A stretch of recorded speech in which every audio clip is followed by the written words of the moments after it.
어제와 그제는 우리가 창세기 24장을 통해서 아브라함이 100세에 낳은 이삭을 위해서 이삭의 배우자 아내를 구해줌으로써 아버지와 또 족장의 의무를 소임을 다하는 것을 살펴보았습니다.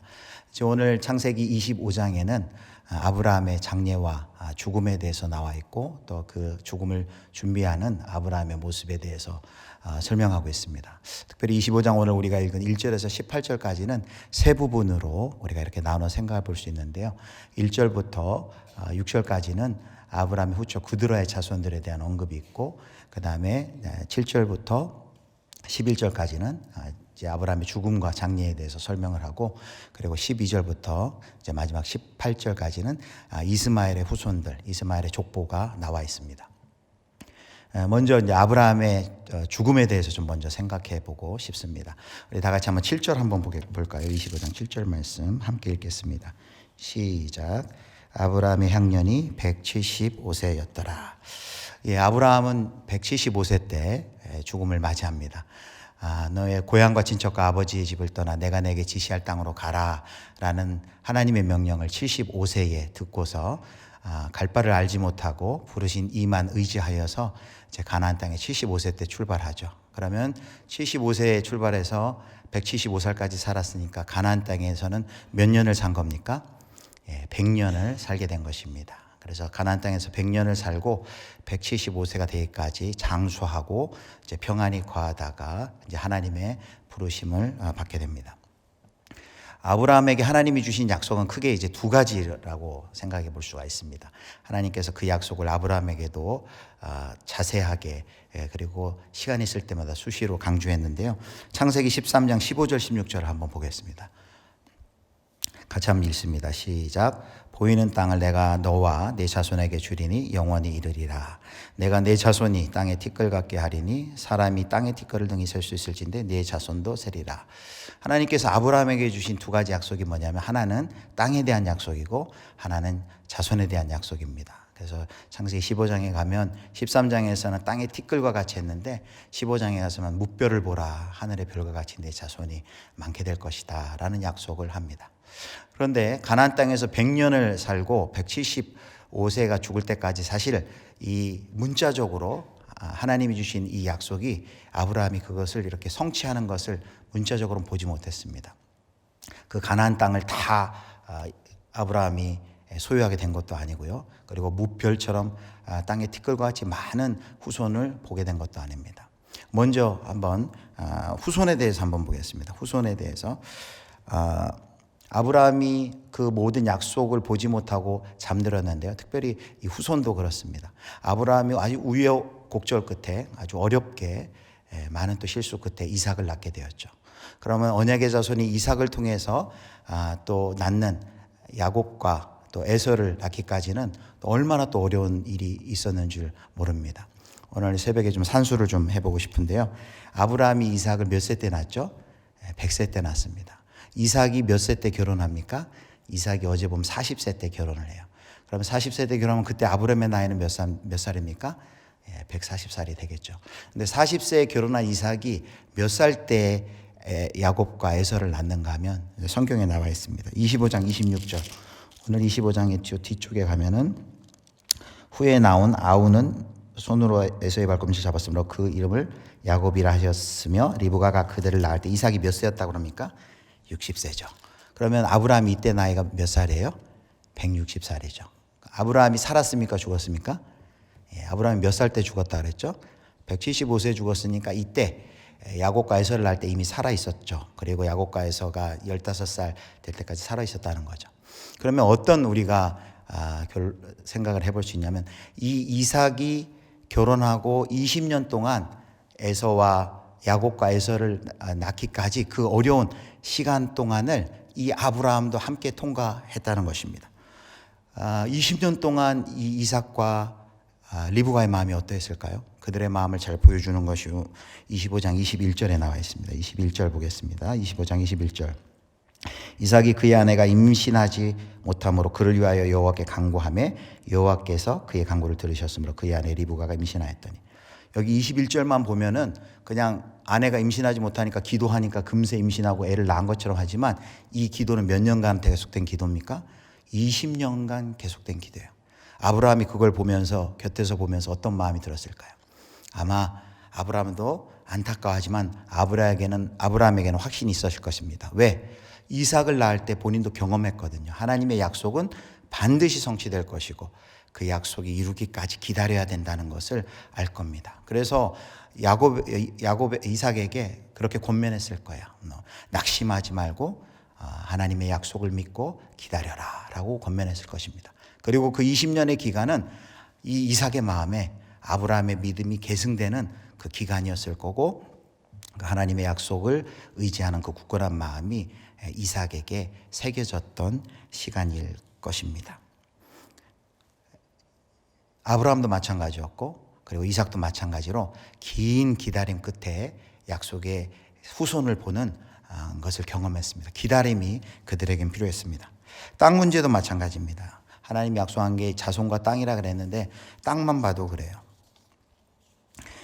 지금 이제 보이는 땅을 내가 내게 주리라 했지만 실제로 아브라함이 175세 가나안 땅에서 죽을 때 아브라함이 소유한 땅은 무엇이었나요?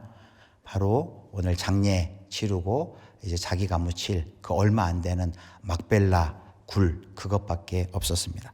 햇사람 해쪽 속에게서 그 가나안 땅 막벨라 굴을 돈을 지불하고 사게 되죠. 그런데 막벨라 굴은 아주 좁은 땅덩어리지만 매우 중요한 의미를 가지고 있습니다. 그 땅은 바로 하나님께서 아브라함에게 가나안 땅을 주실 것을 보증하는 그런 증표의 땅입니다.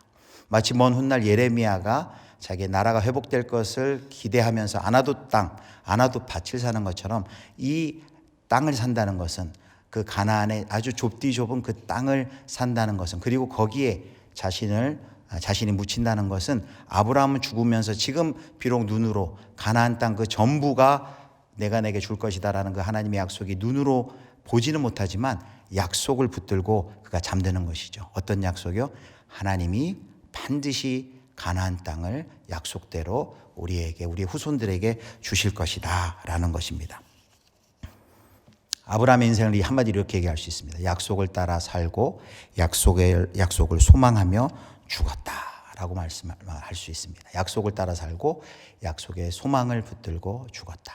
그리고 바로 이런 아브라함의 모습이 오늘 저와 여러분이 함께 또 지켜나가야 할 모습입니다. 그리스도인은 이렇게 말할 수 있습니다.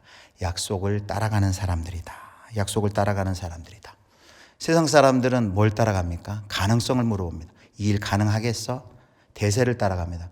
이거 많은 사람들이 좋아하는 일이야? 그리고 효율과 실적을 이야기합니다. 그런데 우리 그리스도인들은 뭘 따라가는 사람들입니까? 약속을 따라가는 사람들이에요. 하나님이 말씀했느냐 안 했느냐가 더 중요한 거예요. 주님 말씀하시면 내가 나아갑니다. 그 고백을 하는 사람들이에요. 그렇다면 우리 사랑하는 성도 여러분, 지금 여러분이 붙들고 약속의 성취를 기다려야 할 그것들이 여러분 개인에게는 어떤 일들이 있습니까? 성경에 많은 약속들이 있잖아요. 아무것도 염려하지 말고 오직 모든 일에 너희 기도와 간구로 너희 구할 것을 감사함으로 하나님께 아뢰라. 두려워 말라 내가 너와 함께함이니라. 놀라지 말라 나는 내 하나님이 됨이니라. 자기 아들 아끼지 아니하시고 모든 사람을 위하여 내주시니까 어찌 그 아들과 함께 모든 것을 우리에게 주시지 않겠느냐. 수많은 약속들이 있는데 우리가 약속을 붙들지 아니하고 어떤 가능성, 현실, 대세, 실적과 상황만 붙들고 나아가지 못한다면 하나님이 참 안타까워하지 않겠습니까? 하나님을 신뢰하며 기다리는 기다림은 무능력한 수동이 아닙니다. 그건 가장 적극적인 능동이라는 것을 여러분 꼭 기억하시기를 바랍니다. 이제 아브라함은 죽었지만 11절을 보겠습니다. 11절 보면 대를 이어서 다음 세대 그 이삭에게까지 복이 이제 흘러갑니다. 아브라함이 죽은 후에 하나님이 그의 아들 이삭에게 복을 주셨고 이삭은 부엘라 헤로이 근처에 거주하였더라. 그리고 결국 이제 이 이삭의 후손을 통해서 그리스도가 오시고 하나님의 구원의 역사를 성취하실 것입니다. 한 가지 더 이제 보겠는데요. 이제 오늘 본문 1절부터 4절까지는 이제 그드라의 후손들의 이름이 나옵니다. 근데 여기 특이한 것은 분명히 이제 아브라함의 후손인데 여기 4절에 보니까 뭐라고 되어 있냐면 미디안의 아들은 에바와 에벨과 하녹과 아비다와 엘다아이니 구두라에서 나온 3대의 자손들 12명의 이름이 쭉 나오는데 마지막에 다 이게 누구의 자손이라고 그럽니까? 구두라의 자손이었더라. 아브라함의 자손이라 하지 않고 구두라의 자손이었더라 라고 성경의 기자가 이야기합니다. 뭘 언급하는 걸까요? 약속의 계승자 그리고 유일한 후계자는 이삭이다라는 것을 이런 식으로 표현하고 있는 것입니다. 그리고 거기 보면 이제 아브라함이 5절에 보면 아브라함이 이삭에게 자기의 모든 소유를 주었다라고 말합니다. 그런데 우리가 또 주목해 볼 것은 그러면 이삭만 귀하고 서자들은 그럼 괄시하고 그들에게는 아무것도 안 주고 그냥 못 본 척 하였나? 그게 아니고 6절을 보면 이렇게 되어 있습니다. 자기 서자들에게도 재산을 주어 자기 생전에 그들로 하여금 자기 아들 이삭을 떠나 동방 곧 동쪽 땅으로 가게 하였더라. 자기 서자들에게도 재산을 주었다. 그들도 이 땅에서 살아갈 수 있도록 아브라함이 그들에게도 은혜를 베푸는 것을 볼 수 있습니다. 물론 서자들과 이삭을 떨어뜨려 놓음으로써 후에 혹시라도 일어날 그 갈등을 방지함으로 하나님의 그 이제 언약을 지켜나가는 그런 모습을 봅니다. 또 한 군데 그 뒤에 보면 이제 12절부터 18절을 보면 이제 여기 이스마엘의 후손, 이스마엘의 후손들의 이름이 쭉 나오는 것을 볼 수 있습니다. 그런데 이스마엘의 족보가 나오는데 여기 이스마엘의 자손들은 모두 12명입니다. 야곱의 후손 이스라엘이 12명인데 이스마엘의 후손도 12입니다. 그리고 이 이스마엘에게도 하나님께서 큰 자녀들이 번성하는 큰 복을 주셨고 이스마엘에게 12두령들 12후손들을 세우는 것은 하나님의 약속의 성취입니다. 아브라함과 또 이스마엘을 향한 그 약속이 성취되는데요. 창세기 16장 10절을 보겠습니다. 16장 10절 같이 읽겠습니다. 시작. 여호와의 사자가 또 그에게 이르되 내가 내 씨를 크게 번성하여 그 수가 많아 셀 수 없게 하리라. 여기 그란 것은 하갈입니다. 하갈에게 임신하고 사라에게 쫓겨났을 때 하나님 주시는 말씀이고요. 또 아브라함에게 주시는 약속이 창세기 17장 20절에 있습니다. 이스마엘에 대하여는 내가 내 말을 들었나니 내가 그에게 복을 주어 그를 매우 크게 생육하고 번성하게 할지라. 그가 12두령을 낳으리니 내가 그를 큰 나라가 되게 하려니와 그랬습니다. 저는 묵상할 때 이 부분이 제일 궁금했어요.